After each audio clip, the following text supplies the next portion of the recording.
So when my white friends get catcalled, it's usually things like, "Hey, baby, nice ass." But then when I get catcalled as an Asian woman, I get things like, "Oh, I've never been with an Asian before," or "My friends say I have yellow fever," or they'll start telling me stories about how they've only ever dated Asian women.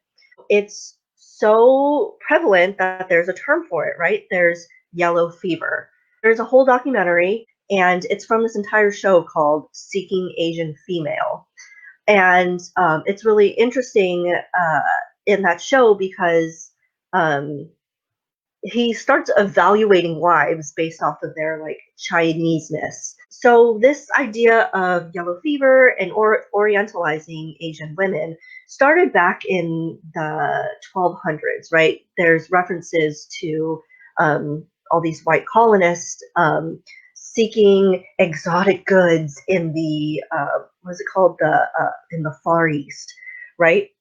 And so not only was that Asian goods and spices, along the Silk Roads, that was also Asian women. And there's rumors about Asian vaginas being slanted or sideways or somehow different than white women. And so people start seeking that out.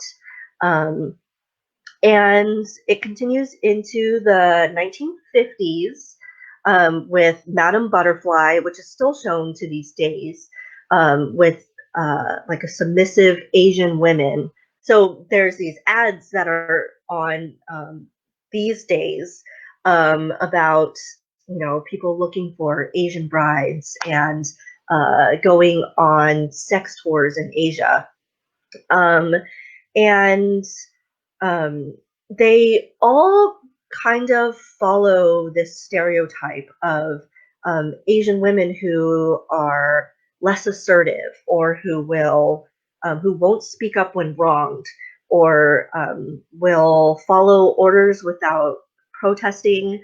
And this is such a problem when combined with the um, exotic dragon lady stereotype, right? Like Lucy Liu plays kind of that exotic dragon lady stereotype in Charlie's Angels and some of her other roles. And so when you combine this, Asian women are super sexual and have this um, special qualities about their vaginas, along with this stereotype about Asian women won't fight back, won't speak out, won't uh, speak up when they're wronged, it leads to a lot of sexual violence. And so these stereotypes continue to this day, right? When I grew up in the 1990s, that's when like anime and manga were becoming really popular, um, and video games. And so now there is Nicki Minaj, and not to call it Nicki Minaj alone, but there are, Kaylee, if you could show that image, um, there are other places still that still show these Asian stereotypes. So this is Nicki Minaj in her Chun Li music video, and this is based off of a video game from 30 years ago, and now she has made it even more sexual. And this video came out, I think, 2 years ago, so you can see that it's still pretty prevalent to this day. And it's extremely dehumanizing because it shows that people aren't interested in partners beyond their Asian stereotypes. Um, like that one photo that I showed you earlier with that seeking Asian female. And so sexual violence exists on a continuum, right? On one side, you have rape and murder, and then on the other side of the continuum, you have um, men who only date Asians, and that dehumanization of Asians. Um, and that preference for Asian women on dating apps. And then on the other side of the spectrum, you have soldiers during wars who take advantage of local Asian women. Um, and so we're at a point now where if you look up the Asian Pacific Institute on Gender-Based Violence, they've done a lot of surveys of Asian women, and 41 to 60% to 61% of Asian women have experienced some sort of violence. And yeah, we're at a point where men can proudly and use it as a showing off to show off that they have yellow fever, and everyone either laughs it off or they don't take it seriously, when in fact this is along the sexual violence spectrum. And they face no repercussions for saying this. In fact, I mean, when I was younger and, looking for compliments, some people see this kind of as a compliment almost. And this is an indication of a culture that is willing to excuse sexual violence. So yellow fever isn't a compliment. It's an example of the normalization of violence against Asian women. And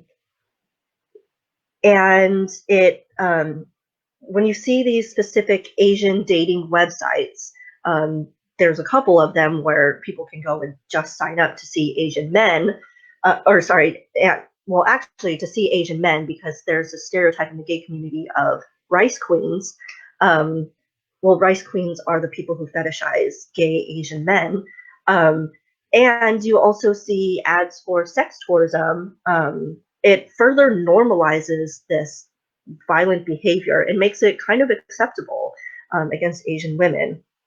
But the main takeaway is that sexual violence is preventable, right? And that all starts with us creating a culture where we don't accept don't accept sexual violence. And so, I mean, of course, we hear about people stopping sexual violence, through making sure that, drinks are covered in bars, and watching other people in like a lot of bars and stuff that's on the more extreme end of the sexual violence continuum. But it also starts with us stopping things like and interrupting others when they proudly proclaim their yellow fever and their Asian fetish. And so the next time you hear someone catcalling or you please interrupt that and be an active bystander. We have tips on that on our website, www.my-sisters-house.org. Yeah, be an active bystander. And I think this really shows the importance of My Sister's House, because this Asian fetishism adds another layer onto the gross amount of sexual violence in the world. This adds another complicated aspect to sexual violence. And yeah, we have to make this safety a shared responsibility between all of us.